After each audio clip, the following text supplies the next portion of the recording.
우리의 사랑과 우리가 축복할 수 있는 것은 주님의 사랑으로 인함임을 우리는 날마다 고백해야 됩니다. 그리고 특별히 이 고난 주간 우리 주님이 우리에게 베푸신 그 사랑을 좀 더 기억하여서 하나님 앞에 감사함으로 예배의 자리에, 기도의 자리에 더욱더 힘써 나올 수 있는 사랑하는 우리를 쏟는 먹게 모든 성도님들 되시기를 주님의 이름으로 축복합니다. 이탈리아의 한 화가가 시슬리의 한 성당에 예수님의 생애라는 제목으로 벽화를 그려달라는 부탁을 받게 됩니다. 그는 그 부탁을 받고 난 이후에 12살 정도의 한 소년을 모델로 선택해서 예수님의 어린 시절을 먼저 그렸습니다.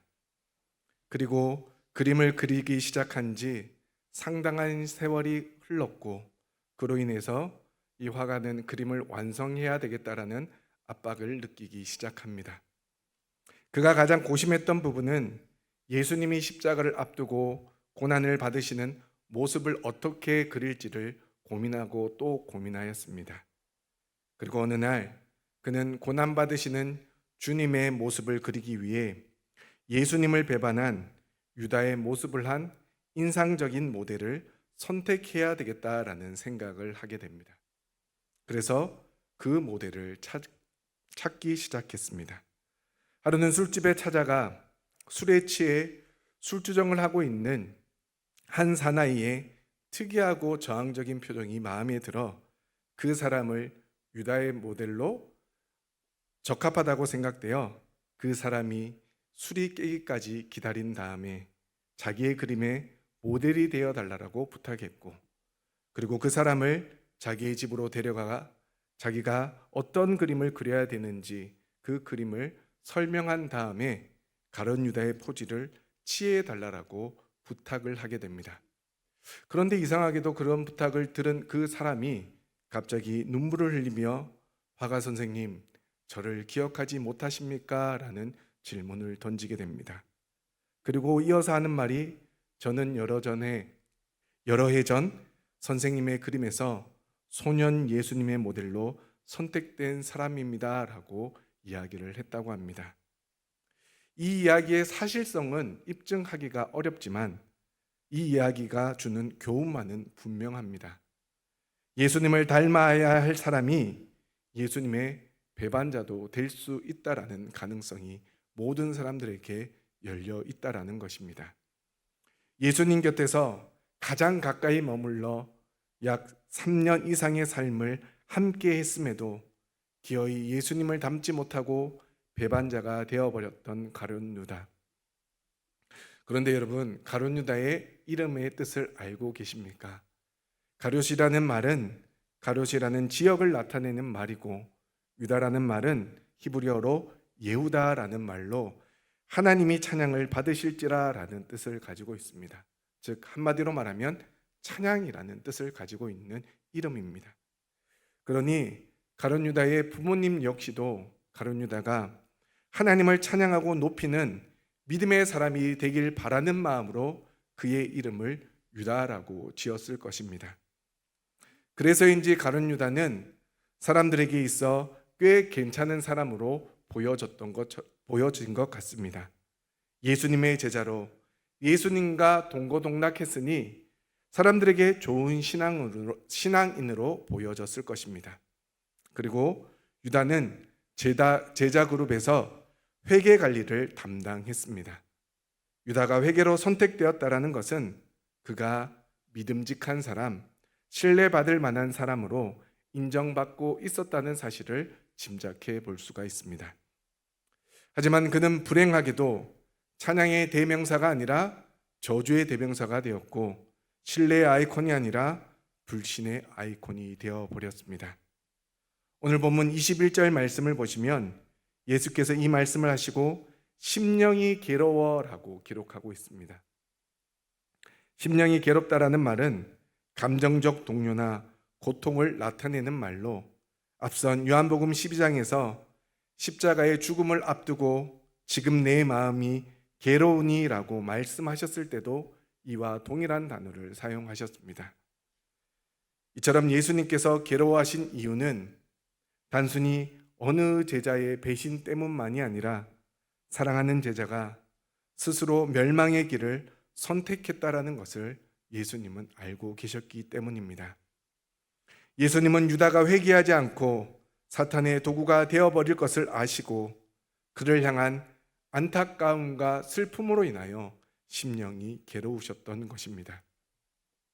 그리고 예수님의 이러한 괴로운 심정은 증언하여 이르셨다라는 말이 확증해 주고 있습니다. 이 표현은 단순한 발언이 아니라 중요한 진리를 공식적으로 선언하는 행위를 의미하는 말입니다. 따라서 예수님께서 제자들에게 너희 중 하나가 나를 팔리라 라고 말씀하셨을 때 여전히 사랑하는 제자가 배신할 것과 멸망의 길을 가는 것을 보시며 너무나 안타까운 마음에 심령이 괴로워하였다라고 표현하고 있습니다. 그러므로 가룟 유다는 다른 제자들과 마찬가지로 예수님에게 있어 사랑받는 제자, 함께하고 싶은 제자였습니다. 그럼에도 유다는 예수님의 이러한 마음을 제대로 알지 못한 채 예수님을 배반하였고 은 30에 예수님을 팔아버리게 됩니다. 이처럼 유다는 믿음직한 사람이요, 신뢰받던 사람, 그리고 무엇보다 예수님께 사랑받던 제자였습니다. 그런데 그런 유다가 도대체 무엇 때문에 예수님을 팔아버리게 된 것이겠습니까? 많은 사람은 유다가 돈에 눈이 멀어 그렇게 했다라고 주장합니다. 물론 맞는 말입니다. 요한복음 12장에 기록된 향유옥합을 깨뜨려 예수님의 발을 씻긴 마리아의 이야기를 보면 가룟 유다는 300데나리온이나 하는 향유를 깨뜨린 것에 대해서 책망하면서 차라리 가난한 자들에게 주는 것이 더 좋지 않겠느냐라고 마리아를 크게 책망합니다. 예수님의 사역 가운데 가난한 자들을 구제하는 사역도 포함되어 있었습니다. 그래서 그 일을 위해 가룟 유다는 재정을 담당하고 있었습니다. 하지만 요한복음 12장 6절 말씀을 보면 이렇게 말함은 가난한 자들을 생각함이 아니요 그는 도둑이라 돈꾀를 맞고 거기 넣는 것을 훔쳐가미러라 라고 기록하고 있습니다. 즉 가룟 유다는 그 재정에 손을 댄 것으로 성경은 분명하게 기록하고 있습니다. 가룟 유다는 예수님보다 돈을 더 사랑한 결과 예수님을 버리고 돈을 택하게 되었습니다. 이는 우리도 마찬가지입니다. 하나님보다 더 사랑하는 모든 것이 우상이라고 이야기합니다. 가룟 유다에게는 돈이 우상이었기에 예수님을 팔아버렸던 것처럼 우리에게 예수님보다 더 사랑하는 것들이 있다면 우리도 그것으로 인하여 예수님을 믿는 믿음을 저버리는 가룟 유다와 같은 사람이 될 수 있다라는 사실을 우리는 반드시 기억해야 합니다. 가룟 유다가 예수님을 팔려고 했던 또 다른 이유는 실망과 오해 때문입니다. 가룟 유다는 예수님을 따르며 세속적인 정치적 메시아를 기대했을 가능성이 큽니다. 당시 유대인에게 메시아는 로마 제국의 압제에서 이스라엘을 구원해 줄 정치적인 지도자라고 생각하였습니다. 이는 예수님을 따르던 제자들도 마찬가지였고 그리고 가룟 유다도 마찬가지였습니다. 따라서 예수님이 기적을 행하고 사람들을 모으는 능력을 보고 곧 혁명을 일으킬 것이라고 굳게 믿었을지 모릅니다. 그런데 예수님은 점점 종의 모습을 드러내기 시작하였습니다. 오히려 로마에 대항하지 않고 고난받는 메시아로 십자가의 고난과 죽음을 예고하시자 유다는 실망감을 감추지 못하고 그런 예수님을 받아들이지 못했습니다. 특히 앞서 말씀드린 것처럼 예수님께서 향유를 부으심을 받으며 장례를 준비하신 장면은 유다에게 결정적인 실망을 안겨주었을 것입니다. 그래서 유다는 그런 예수님을 보면서 이분은 내가 기대한 메시아가 아니야, 이분은 실패한 사람이야 라며 예수님을 떠나버리고 맙니다. 결국 유다는 예수님을 자기 뜻대로 움직일 수 없다라는 사실을 깨닫고 그분을 버리기로 결정했던 것입니다.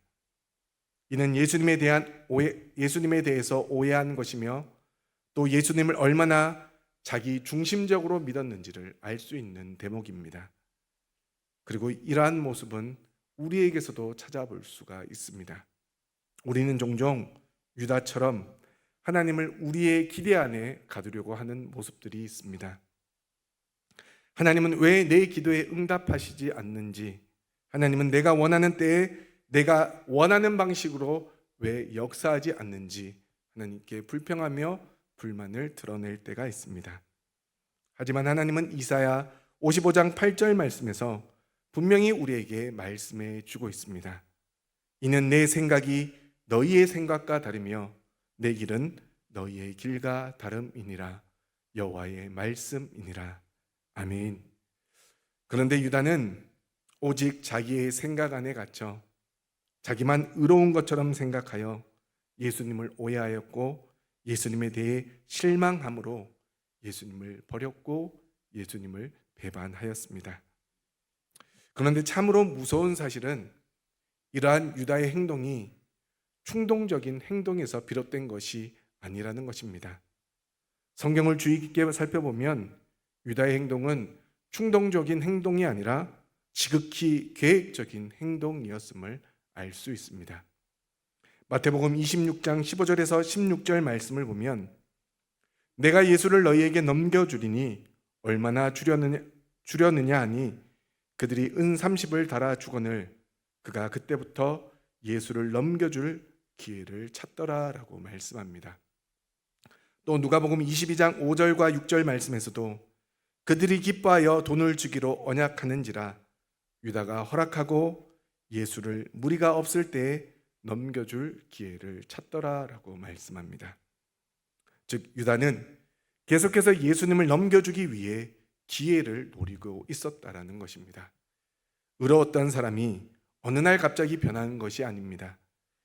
이처럼 사람의 의로움은 자기를 넘어뜨릴 수 있는 올무가 될 수 있습니다. 앞서 말씀드린 화가의 이야기처럼 예수님을 닮은 자가 얼마든지 가룟 유다의 모습으로 나타날 수 있는 것이 우리가 가진 의로움입니다. 그래서 로마서 3장 10절 말씀에는 기록된 바 의인은 없나니 하나도 없다라고 우리에게 말씀해 주고 있습니다. 그럼에도 유다는 자신만의 의로움을 드러내다 결국 예수님을 배반하여 은 30에 예수님을 팔아버리는 가장 불명예스러운 사람이 되어버렸습니다. 그런데 오늘 본문 말씀은 이러한 가룟 유다와 상반되는 예수님의 사랑에 대해서도 말씀해 주고 있습니다. 26절 말씀을 보시면 내가 떡 한 조각을 적셔다 주는 자가 그니라 하시고 곧 한 조각을 적셔서 가롯 시몬의 아들 유다에게 주셨다라고 말씀하고 있습니다. 물론 이러한 주님의 행동은 누가 배반할 자인지를 묻는 제자들의 질문에 대한 간접적인 대답이었습니다. 그렇게 언뜻 보면 유다가 배반자라는 사실을 우리는 쉽게 알 수 있을 것 같은데 이후의 말씀을 보면 제자들은 유다가 배반자라는 사실을 알지 못하는 것처럼 이야기가 흘러가고 있습니다. 여러분들 중에서도 오늘 본문 말씀을 읽으면서 의아해하는 분들이 많이 있었을 것입니다. 하지만 예수님 당시 중동 지방에서 주인이 손님에게 떡을 찍어주는 것이 최고의 호의의 표시였음을 우리는 알고 있어야 합니다. 1세기 유다 문화를 살펴보면 유대인들의 식사에서의 떡은 손으로 찢어 나누어 먹는 기본적인 음식이었습니다. 그리고 이러한 기본적인 음식인 떡을 적셔서 누군가에게 건넨다는 것은 매우 특별한 우정, 친밀감 혹은 존중을 표시하는 것으로 여겨졌습니다. 마치 오늘날 귀한 손님에게 가장 좋은 부위를 직접 덜어주는 행위로 생각하시면 도움이 되실 것입니다. 그러므로 제자들은 예수님께서 가룟 유다에게 떡을 적셔주신 행위를 예수님을 팔 자가 누구인지에 대한 자기들의 질문의 대답으로 해석하지 않고 오히려 가룟 유다에 대한 주님의 특별한 사랑의 표시로 보았던 것입니다. 그리고 또 실제 그것은 가룟 유다에 대한 주님의 특별한 사랑의 표시이기도 하였을 것입니다. 왜냐하면 사랑의 입맞춤을 배반의 신호로 사용했던 가룟 유다와 달리 예수님은 우리가 측량할 수 없는 순수한 마음과 거룩한 애정의 표현으로 떡을 적셔 유다에게 건네주셨기 때문입니다. 다시 말해 가룟 유다를 누구보다 잘 알고 계셨기 때문에 예수님은 예수님이 보일 수 있는 제대한의 사랑과 애정을 가룟 유다에게 보여주고 있습니다. 그리고 주님께서는 가룟 유다와 같이 연약하고 심지어 멸망의 길로 갈 자에게 더 큰 사랑과 애정을 보이셨다라는 사실은 오늘 우리에게도 또 다른 영적인 교훈을 주고 있습니다. 우리는 하나님으로부터 많은 은총을 받는 사람을 보면 그가 하나님의 특별한 사랑을 받는다라고 생각을 하게 됩니다. 반대로 누가 고난을 받는다고 하면 하나님은 그를 별로 사랑하지 않는 것처럼 하나님께 징계를 받는 것처럼 생각하는 경우들이 종종 있습니다. 또 그렇기 때문에 축복을 받은 사람은 스스로 자신은 남들보다 더 특별하다는 생각에 교만해지기도 하고, 반대로 고난을 당하는 사람은 의기소침해지며 자신이 남들보다 부족해서 그런 것이라 착각하여 낙심하는 경우들이 있습니다. 하지만 예수님은 가룟 유다와 같은 자에게 책망과 꾸중을 하는 대신 오히려 더 큰 사랑을 보여주셨습니다. 그것은 그가 주님의 책망을 견딜 힘도 없는 마지막 사랑마저 제대로 받을 능력조차 없었기 때문입니다. 즉 주님은 가룟 유다에게 마지막 사랑을 베푸심으로 최후의 회개의 기회를 주셨습니다. 그리고 약하고 신앙에 문제가 있는 우리에게도 다른 사람들에 비해 더 큰 은혜를 베풀어 일어날 수 있는 힘을 주시기도 한다는 사실을 우리는 기억해야 합니다. 그러므로 지금 자신이 하나님으로부터 더 큰 은혜를 입고 있다고 해서 결코 자만하거나 교만해서는 안 됩니다. 나 자신이 하나님 앞에서 바른 삶을 살고 있지 않음에도 불구하고 하나님께서 우리에게 더 큰 은혜와 은총을 베풀어 주셨다면 속히 자신의 삶을 돌이켜 보아야 합니다. 그리고 하나님 앞에서 잘못된 것이 있다면 속히 회개하고 돌이켜야 합니다. 지금 하나님이 베푸시는 은총이 우리로 잘못된 것을 회개케 하시기 위해 베푸시는 마지막 은총일지도 모르기 때문입니다. 이어서 27절 상반절 말씀을 보시면 조각을 받은 후 곧 사탄이 그 속에 들어갔다라고 말씀합니다. 예수님께서 주시는 떡을 받은 후 곧 사탄이 가룟 유다 속에 들어갔다는 것입니다. 그런데 본문 앞 요한복음 13장 2절 말씀에 보면 마귀가 벌써 시몬의 아들 가룟 유다의 마음에 예수를 팔려는 생각을 넣었다라고 하는 말씀으로 인하여 27절의 말씀은 새로운 말씀이 아님을 알 수가 있습니다. 2절 말씀에 확정된 내용이라고 볼 수 있습니다. 그러므로 우리는 27절 말씀에서 사탄이 가룟 유다에게 들어간 것에 주목할 것이 아니라 곧이라는 말에 주목을 해야 합니다. 사탄은 가룟 유다가 주님으로부터 떡을 받자 지체 없이 그의 속으로 들어가 그의 마음을 점령해 버린 것입니다. 말하자면 사탄은 그동안 가룟 유다의 마음을 느슨하게 지배하고 있었지만 예수님께서 최후의 애정의 표현으로 그에게 떡을 찍어 건네시자 주님의 사랑에 가룟 유다의 마음이 흔들리거나 빼앗기는 것을 막기 위하여 신속하고도 완전한 행동을 취한 것이 곧 가룟 유다의 마음에 들어갔다라는 것입니다. 이것이 의미하는 것이 무엇입니까? 예수님은 유다에게 떡을 적셔 주시는 마지막 사랑의 제안을 베푸셨지만 유다는 회개하지 않는다는 것을 의미하는 말이고, 그로 인하여 그 자리는 사랑을 거절한 자리, 곧 은혜의 마지막 기회를 버린 순간 유다는 더 이상 하나님의 뜻에 응답하지 않고 사탄에게 완전히 그의 마음을 열게 되었음을 의미하는 말씀입니다. 그리고 우리가 기억해야 할 것은 주님께서 베푸신 그 거룩한 만찬의 자리에 사탄도 함께 있었다라는 사실과 사탄이 주님께서 사랑과 애정을 담아 가룟 유다에게 떡을 건네시는 바로 그 결정적인 순간에 역시 결정적 행동을 취했다라는 사실을 우리는 반드시 주목해야 합니다. 이는 우리에게 큰 충격과 두려움을 안겨줄 수 있기 때문입니다. 하지만 우리가 두려워하지 않아도 되는 것은 27절 하반절 말씀에 내가 하는 일을 속히 하라라는 명령의 말씀 때문입니다. 예수님은 대속의 죽음을 위해 유다가 무엇을 하려는지 알고 계셨습니다. 그리고 이 말씀은 유다에게 하신 말씀이기도 하지만 동시에 사탄을 향한 선언적 명령이기도 합니다.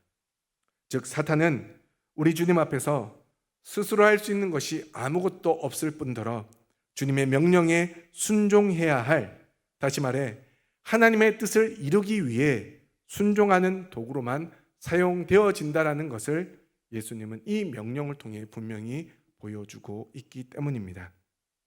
그러므로 우리 주님은 사탄과 비교할 수도 없이 더 위대하신 분이시며 우리 주님은 사탄까지도 다스리시는 만왕의 왕이 되심을 우리는 믿음으로 고백해야 합니다. 그리고 이러한 사실을 날마다 믿음으로 선포한다면 우리는 결단코 사탄의 종이 될 수도 없고 우리를 통해 나타나는 하나님의 말씀과 뜻으로 인하여 사탄은 오히려 우리를 두려워할 수밖에 없음을 성경은 분명하게 말씀해 주고 있습니다. 우리 끝으로 오늘 본문 30절 말씀을 함께 읽어보도록 하겠습니다. 30절 말씀을 함께 읽겠습니다. 시작.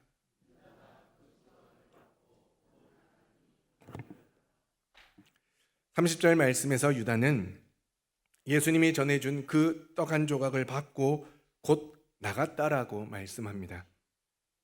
그리고 성경은 그 순간을 한마디로 요약하고 있는데 그것은 바로 밤이라는 말씀입니다. 이는 유다에게 찾아온 세 가지의 단절을 의미합니다. 첫째, 예수님이 전해준 조각, 즉 예수님의 마지막 사랑을 받았음에도 회개치 않은 영적인 단절이 이루어졌고, 둘째는 조각을 받고 나감으로 인하여 하나님과의 완전한 단절이 이루어졌고, 그리고 세 번째는 생명의 말씀으로서의 단절이 이루어졌습니다. 유다가 나간 직후 오늘 본문 이후인 31절 말씀부터 요한복음 17장까지의 말씀은 예수님의 고별 설교가 담겨져 있습니다. 따라서 예수님은 유다가 나간 후에도 말씀을 멈추지 않으시고 보다 더 중요한 영적인 메시지를 제자들에게 전해 주었습니다. 마치 숨겨두셨던 보화를 꺼내듯 제자들에게 고별 담화를 전하셨습니다. 그러므로 유다는 서로 사랑하라는 새 계명도 예수님만이 길이요 진리요 생명이 되시고 또한 예수님만이 포도나무이기에 예수님 안에 붙어 있어야지 열매를 맺을 수 있다라는 말씀도 듣지 못했고, 보혜사 성령님께서 너희를 도우시리라는 말씀도 듣지 못하므로 죄악으로 가득한 밤거리로 뛰쳐나갔고 결국 예수님을 팔아버리는 절망적인 인생이 되어버렸습니다. 사랑하는 성도 여러분, 가룟 유다의 이야기는 여기서 끝이 난 게 아닙니다. 마태복음 27장 3절과 4절 말씀을 보시면 그때 예수를 판 유다가 그의 정죄됨을 보고 스스로 뉘우쳐 그 은 30을 대제사장들과 장로들에게 도로 갖다 주며 이르되 내가 무죄한 피를 팔고 죄를 범하였도다 하니 그들이 이르되 그것이 우리에게 무슨 상관이냐 내가 당하라 하거늘이라고 말씀해 주고 있습니다. 즉 유다는 예수님을 배반하고 예수님을 팔아버린 것에 대해서 양심의 찔림을 느꼈고 그리고 절대적으로 후회를 하게 됩니다. 하지만 후회는 회개가 아님을 우리는 기억해야 합니다. 후회는 회개의 단계로서 필요하지만 후회 그 자체만으로 회개가 될 수가 없습니다. 유다에게는 분명 회개의 기회가 있었습니다. 오늘 말씀에서 예수님이 너희 중 하나가 나를 팔 것이라고 말씀하셨을 때 유다는 선생님, 제가 그 생각을 했습니다. 저를 용서해 달라고 회개할 수 있었습니다. 그리고 겟세마네 동산에서 예수님이 내가 입맞춤으로 나를 배반하려느냐라고 말씀하셨을 때 유다는 선생님, 저를 용서해 주세요라고 회개할 수 있었습니다. 그러면 그의 인생과 그에게 닥쳐온 모든 상황은 달라졌을 것입니다. 그리고 앞서 읽었던 마태복음 27장 3절 말씀에 성경은 분명 유다가 뉘우쳤다라고 말씀해 주고 있습니다. 그런데 유다는 뉘우침에서 더 이상 나아가지 못했습니다. 자신이 죄를 범한 것은 인정했지만 하나님께 용서를 구하지 않았습니다. 사실 가룟 유다 이상으로 하나님 앞에 큰 죄를 범한 사람이 또 한 사람이 있습니다. 누구겠습니까? 바로 베드로였습니다. 가룟 유다가 예수님을 팔았다면 베드로는 예수님을 부인하면서 예수님을 향해서 저주까지 한 사람입니다. 그런데 두 사람의 차이가 무엇입니까? 베드로는 돌아와 회개함으로 하나님 앞에 다시 세움을 받았지만 가룟 유다는 회개가 없었습니다. 사랑하는 성도 여러분, 유다의 배신을 예수님은 분명히 알고 계셨다 말씀드렸습니다. 그럼에도 예수님께서 그를 제자로 선택하신 이유는 우리에게 분명한 가르침을 주고 있습니다.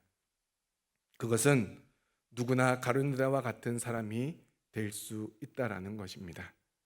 하지만 우리 주님은 우리의 생각이, 우리의 계획적인 행동이 가룟 유다처럼 악함을 아시면서도 우리를 부르셨고 우리에 대한 사랑을 멈추지 않으셨습니다. 그리고 우리를 향해 끊임없이 회개의 자리로 나아가기를 요청하시며 사랑의 떡을 건네주고 계십니다. 그런데도 유다는 끝까지 자기 의로움에 갇혀 주님의 사랑을 거부했고 주님이 주신 회개의 기회도 거부하면서 어두운 밤 속으로 떠나가 버렸습니다. 그러니 우리도 이와 같은 모습이 될 수 있음을 예수님은 분명히 말씀해 주고 있습니다. 하지만 우리 주님은 오늘 우리에게 나는 내가 다 무너진 것도 실수한 것도 심지어 나를 배신할 만한 마음을 가진 것도 알고 있단다. 그럼에도 나는 널 사랑한다. 그러니 돌아와라. 그리고 다시 시작하자라고 우리에게 말씀해 주고 있습니다. 그러므로 우리를 위해 십자가 지시기까지 고난을 받으셨던 주님을 묵상하는 이 고난 주간에 우리의 삶을 돌아보며 지금도 여전히 사랑하셔 우리를 회개의 자리로 초청하시는 주님 앞에 나아오는데 힘쓰는 저와 여러분들 되어지기를 소망합니다. 그래서 다른 제자들처럼 다시금 주님의 말씀 앞에 인도함을 받아 보와 같은 주님의 말씀을 묵상하고 그 말씀대로 살아감으로 부활의 참된 증인으로 주님의 거룩한 제자로 살아갈 수 있었던 것처럼 우리도 다시금 주님 앞에 나아옴으로 주님의 귀한 말씀 앞에 우리의 삶을 돌아봄으로 부활의 참된 증인으로 그리고 이 시대에 주님이 찾으시고 세우시는 거룩한 제자로 살아갈 수 있기를 주님의 이름으로 축원합니다. 기도하시겠습니다.